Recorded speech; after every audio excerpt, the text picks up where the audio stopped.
Good afternoon, film fans.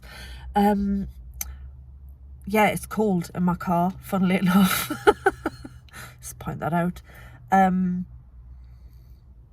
may look slightly more glamorous than I normally do when I've come out the cinema, but that's because I had a date this morning before I went to the cinema.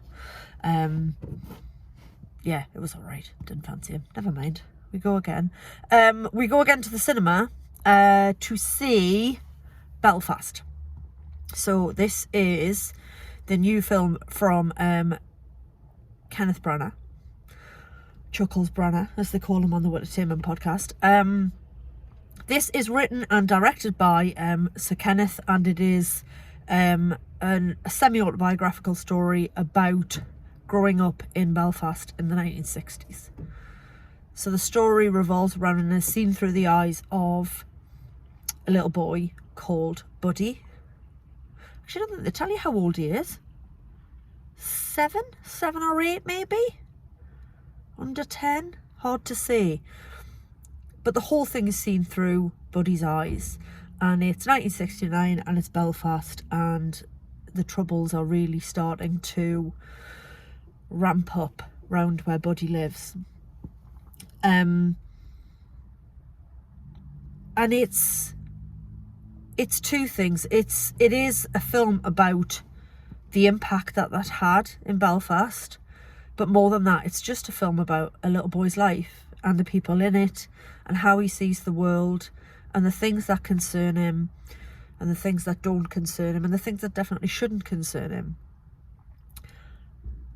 I haven't got enough words to say how exceptional the little boy playing Buddy is. The actor's name is Jude Hill. He's new and he's just something else. Like I say, I don't know off the top of my head how old this kid is, but the performance is ridiculous. He is so natural, so funny, so believable, and he's got a lot to do. He's got lines to deliver with like comedic impact. He's got really emotional scenes. There's something about a very small child with a broad Belfast accent that is just adorable. But there's a real natural way about him, and you would never know that he hadn't been acting his entire life. He's just, and again, it sort of takes me back to what I said about Macaulay Culkin when I reviewed Home Alone at Christmas. And I know, obviously, it's very different films and very different performances. But Jude Hill's performance in Belfast isn't just a good performance for a young child or a good performance for a first-timer. It's just an excellent performance. The whole cast, everybody around him, is also very good. His parents are played by Jamie Dornan and an actress I wasn't familiar with called Catriona, I'm going to say Balfe, it's pronounced. Balfe, Balfe. And she looked beautiful in all sort of 1960s skinny trousers and short sleeve jumpers and stuff. She just looks cool in 60s, and Jamie Dornan looks handsome in 60s. There's, I think I've forgotten the guy's name, there's an older brother as well. Jude's got a big brother called Will. Judi Dench and Kieran Hines play Jamie Dornan's character's parents.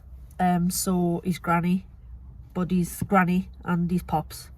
And they obviously bring with them a certain amount of clout. You know, they're they've been at this a while, those two, and they're very good at what they do.